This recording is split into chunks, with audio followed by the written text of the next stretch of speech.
प्रिय विद्यार्थियों, वंदे मातरम। उम्मीद है कि आप सभी अच्छे होंगे। तो जैसा कि आप सभी को पता है कि लाइब्रेरियन ग्रेड सेकंड की भर्ती आ चुकी है और ये जो भर्ती है वो आरपीएस यानी राजस्थान लोक सेवा आयोग द्वारा आयोजित करवाई जाएगी। तो इस भर्ती परीक्षा में अगर आप इच्छुक हैं, अगर आपने डिप्लोमा कर रखा है लाइब्रेरियन का, तो आप इस भर्ती में शामिल हो सकते हैं। अब हम देख लेते हैं कि इस भर्ती के बारे में क्या कुछ जानकारी है जो आप लोगों के लिए बेहद महत्वपूर्ण है, जो आपको जाननी चाहिए। तो सबसे पहले हम बात करते हैं पोस्ट की। जैसा कि आप सभी को ये रहता है कि कितनी पोस्ट है, तो कुल जो इसमें पद हैं वो है 300 और आवेदन की जो अवधि रहने वाली है, ये अभी फॉर्म इसके भरे जा रहे हैं और आवेदन की जो अवधि है वो है 20 फरवरी 2024 से लेकर 20 मार्च 2024 तक। ठीक है, तो अगर आपने आवेदन कर दिया है तो बहुत अच्छी बात है, अगर नहीं किया है तो जल्द से जल्द आप लोग आरपीएससी की वेबसाइट पर जाकर ऑनलाइन आवेदन कर सकते हैं। अगली बात देख रहे हैं कि शैक्षणिक योग्यता, कि अगर आप इस भर्ती का फॉर्म भरना चाहते हैं तो आपकी शैक्षणिक योग्यता क्या होनी चाहिए। तो इस भर्ती के लिए आप ग्रेजुएट होने चाहिए, यानी बीए, बीकॉम, बीएससी जो भी आपका है, प्लस आपका जो भी डिप्लोमा है लाइब्रेरियन का वो आपके पास होना चाहिए। यानी अगर आपने 12th के बाद कोई डिप्लोमा होता है, तो जैसे DLIS होता है लाइब्रेरियन की अगर बात करें, ठीक है, diploma library and information science, और बीए के बाद में जो होता है वो है BLIS।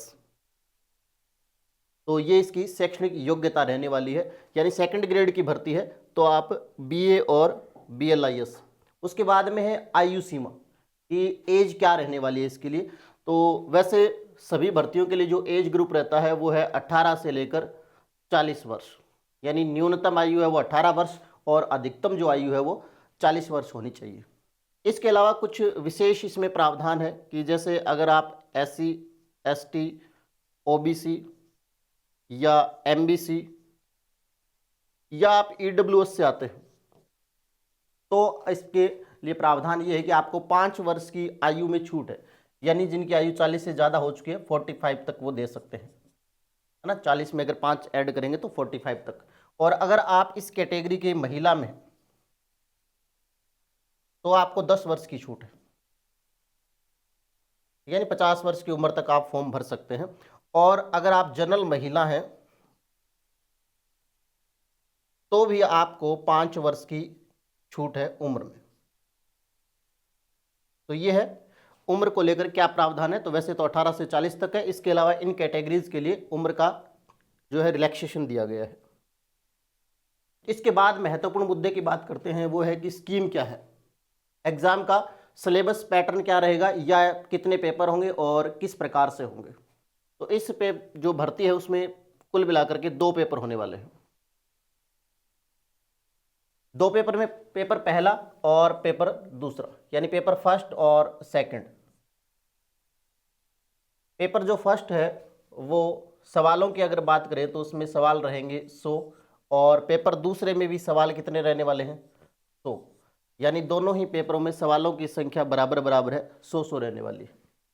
फिर उसके बाद में बात करें कि नंबर कितने होंगे, तो नंबर प्रत्येक सवाल 2 नंबर का है, तो यानी प्रत्येक पेपर कितने नंबर का होगा, 200 नंबर का होगा। यहाँ ध्यान देने योग्य बात यह है कि इसमें मिनिमम क्वालिफिकेशन रखी गई है, न्यूनतम योग्यता आप कह सकते हो एक प्रकार से, कि अगर आपने दोनों ही पेपर में 40% प्रत्येक पेपर में प्राप्त नहीं किए हैं तो आप क्वालिफाई नहीं कर पाएंगे। कहने का मतलब एक प्रकार से कम 40% नंबर प्रत्येक पेपर में, यानी अगर मैं इसको डिवाइडेशन करूं तो 200 अंकों का 40%। ठीक है, तो गणित आप लोगों को आता ही है, यानी 80 अंक लाने जरूरी हैं 200 में से। तो यहां भी 200 में से 80 अंक आने चाहिए और यहां भी 200 में से 80 अंक न्यूनतम आपके आने ही चाहिए। ठीक है, प्रत्येक में 200। और अगर तो न्यूनतम अगर क्वालिफिकेशन देखें हम लोग तो 80-80 अंक दोनों ही जगह। कहने का मतलब मिनिमम इतने नंबर तो आपको लाने ही पड़ेंगे अगर आप सिलेक्शन चाहते हैं। और इसके बाद की अगर बात करें तो एक बात ये भी है कि इस बार जो परिवर्तन हुआ है वो ओएमआर को लेकर थोड़ी सी जानकारी ले लेते हैं। ओएमआर की अगर बात करें तो ओएमआर में इस बार 5 गोले रहने वाले हैं और इनमें से हर प्रश्न में आपको एक गोला अनिवार्य रूप से भरना है, चाहे आप प्रश्न का उत्तर दे रहे हैं या नहीं दे रहे। यानी अगर आप किसी सवाल को छोड़ना चाहते हैं तो भी आपको इसमें ई ऑप्शन भरना ही पड़ेगा। ये अनिवार्य है, कंपलसरी है। अगर आप ऐसा नहीं करते हैं, मान लो आपने कोई सवाल है वो खाली छोड़ दिया, आपने उसका ऑप्शन कुछ भी नहीं भरा है, तो उसका 1/3 अंक माइनस हो जाएगा, यानी काट लिया जाएगा। और अगर आपने ऐसा कर दिया 10% सवालों के साथ, कहने का मतलब आपके पेपर में 100 सवाल आ रहे हैं, उसका अगर 10% निकाले तो 10 सवाल। अगर आपने 10 सवाल बिना उत्तर के रख दिए हैं तो आप डिसक्वालीफाई हो जाएंगे।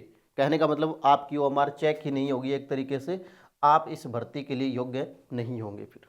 तो कहने का मतलब 10 से या 10 से ज़्यादा सवाल आप ब्लैंक नहीं छोड़ सकते, खाली नहीं छोड़ सकते, कुछ ना कुछ आपको ऑप्शन भरना ही है उसमें। और अगर आप एक भी खाली छोड़ रहे हैं तो भी आपका 1/3 अंक उसमें माइनस हो जाएगा, काट लिया जाएगा। तो ये आपको विशेष रूप से ध्यान रखना है कि आपको हर में कुछ ना कुछ गोला भरना है। अब आश्रम परिवार आपके लिए क्या लेकर आ रहा है, हमने इस भर्ती प्रक्रिया को लेकर जो भी कार्य योजना आश्रम परिवार द्वारा बनाई गई है वो क्या है। अगर आप आश्रम परिवार से जुड़कर इस एग्ज़ाम की तैयारी करना चाहते हैं तो आपके लिए क्या जानकारी है।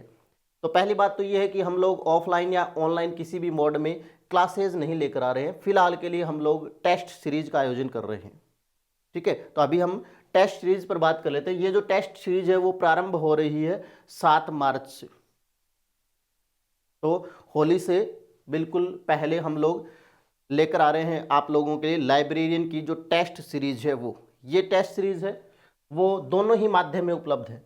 आप अपनी सुविधा अनुसार इसे ऑफलाइन में भी ले सकते हैं और आप अपनी सुविधा अनुसार इसे ऑनलाइन भी ले सकते हैं। और ये जो टेस्ट सीरीज है उसका समापन हम लोग करने जा रहे हैं 28 जुलाई 2024 रविवार को।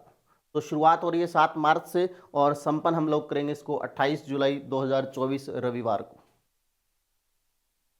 उसके बाद में हम देख लेते हैं कि ऑनलाइन और ऑफलाइन में इसकी कार्य योजना क्या रहेगी।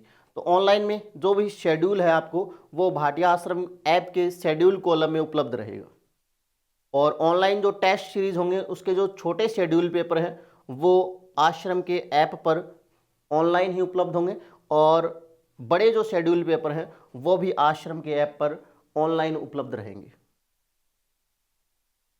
इसके बाद ऑफलाइन की कार्य योजना क्या रहने वाली है। तो ऑफलाइन में शेड्यूल है वो भाटिया आश्रम ऐप के शेड्यूल कॉलम में आपको शेड्यूल मिल जाएगा। यहाँ शेड्यूल से मेरा अभिप्राय है आश्रम के द्वारा जो 15 दिवसीय कार्य योजना आपको दी जाती है उससे है।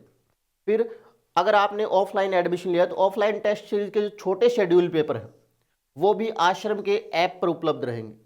यहाँ विशेष बात यह है कि जिन विद्यार्थियों ने ऑफलाइन टेस्ट सीरीज ज्वाइन की है उनको शेड्यूल का जो बड़ा पेपर है वो भाटिया आश्रम सूरतगढ़ के सेंटर पर ऑफलाइन मोड में उपलब्ध रहेगा। कहने का मतलब ऑनलाइन और ऑफलाइन में अगर मैं एक बार वापस बताना चाहूँ तो जिन विद्यार्थियों ने ऑनलाइन एडमिशन लिया है उनका शेड्यूल, उनके बड़े पेपर, उनके छोटे पेपर ऑनलाइन मोड में उपलब्ध होंगे। जिन विद्यार्थियों ने ऑफलाइन एडमिशन लेंगे उनके लिए शेड्यूल और ऑनलाइन छोटे पेपर ये होंगे ऑनलाइन मोड में और जो बड़ा शेड्यूल पेपर होगा वो होगा ऑफलाइन मोड में, ठीक है। तो ये आप लोगों के लिए जानकारी। अब जो हमने पूरा जो पाठ्यक्रम है लाइब्रेरियन ग्रेड 2 का उसको बड़े शेड्यूल में विभाजित किया हुआ है। तो पहला जो आपका बड़ा शेड्यूल पेपर हो रहा है वो 17 मार्च 2024 रविवार को होगा।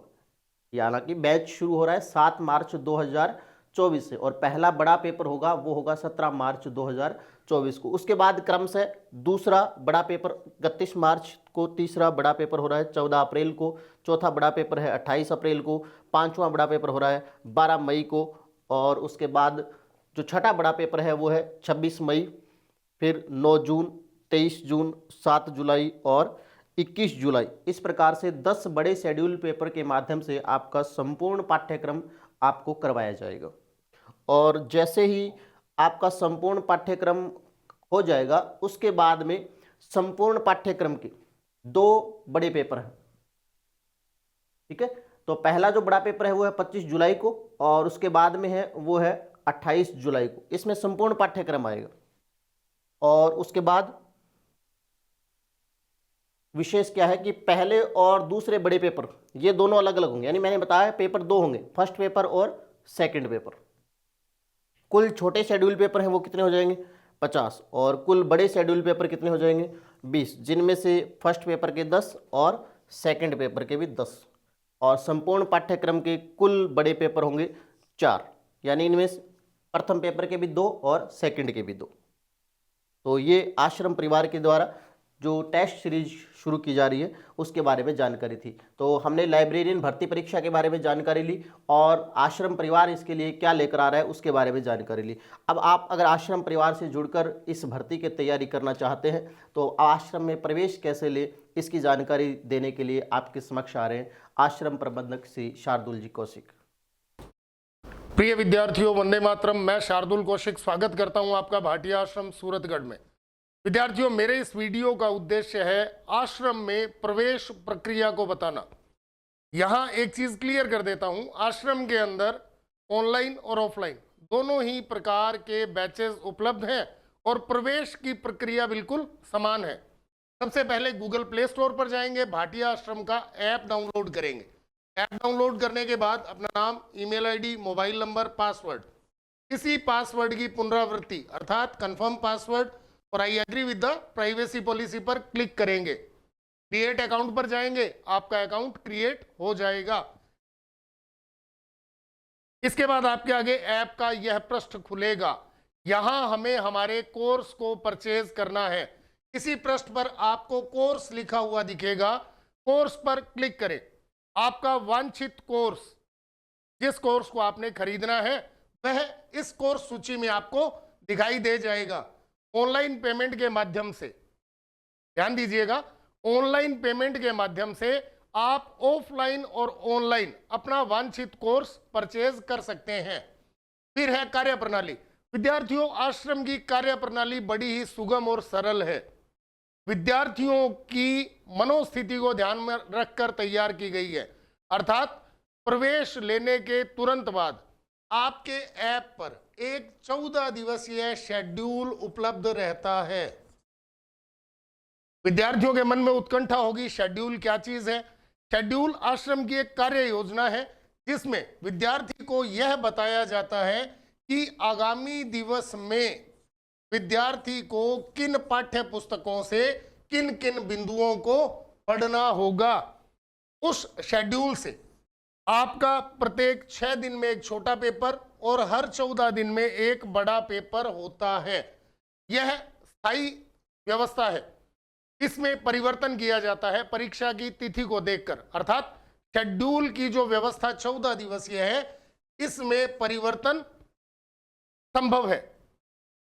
अब यह शेड्यूल 7 दिन का भी हो सकता है और 21 दिन का भी हो सकता है, लेकिन शेड्यूल आपको प्रवेश लेने के उपरांत ही उपलब्ध होगा।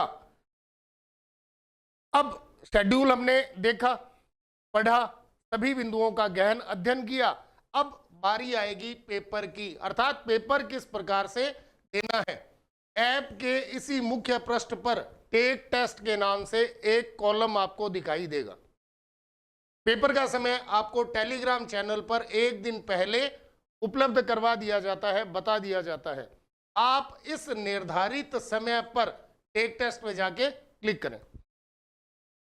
टेक टेस्ट पे क्लिक करते ही आपका पेपर आपके समक्ष आपके मोबाइल फोन, लैपटॉप पर उपलब्ध हो जाएगा। यह बात ऑनलाइन बैच के विद्यार्थियों के लिए है। ऑफलाइन बैच के विद्यार्थी का पेपर कक्षा कक्ष में ही आयोजित करवाया जाएगा। पेपर दे दिया, शेड्यूल को बांटा हमने, पेपर को दिया, अब प्रतीक्षा है परिणाम की। तो पेपर के 24 घंटे के बाद आपका परिणाम जो है वह टेलीग्राम चैनल पर आपको उपलब्ध करवा दिया जाता है। अब आप ये कहेंगे कि टेलीग्राम चैनल कहां से मिलेगा और टेलीग्राम चैनल का उपयोग क्या है, तो मैं यहां बता दूं आपको। टेलीग्राम चैनल आश्रम के द्वारा विद्यार्थियों को सूचना देने का एकमात्र माध्यम है। किसी भी विद्यार्थी को कोई भी सूचना यदि आश्रम के द्वारा दी जानी है तो उसे टेलीग्राम चैनल ज्वाइन करना होगा। टेलीग्राम चैनल पर ही वह उस सूचना को देख पाएगा। आप ऐप के मुख्य पृष्ठ पर जाएंगे, वहां मेन्यू बार पर क्लिक करेंगे और बिल्कुल लास्ट में नीचे हेल्प ऑप्शन में आपको टेलीग्राम चैनल्स उपलब्ध हो जाएंगे। फिर बात करेंगे संपर्क सूत्र।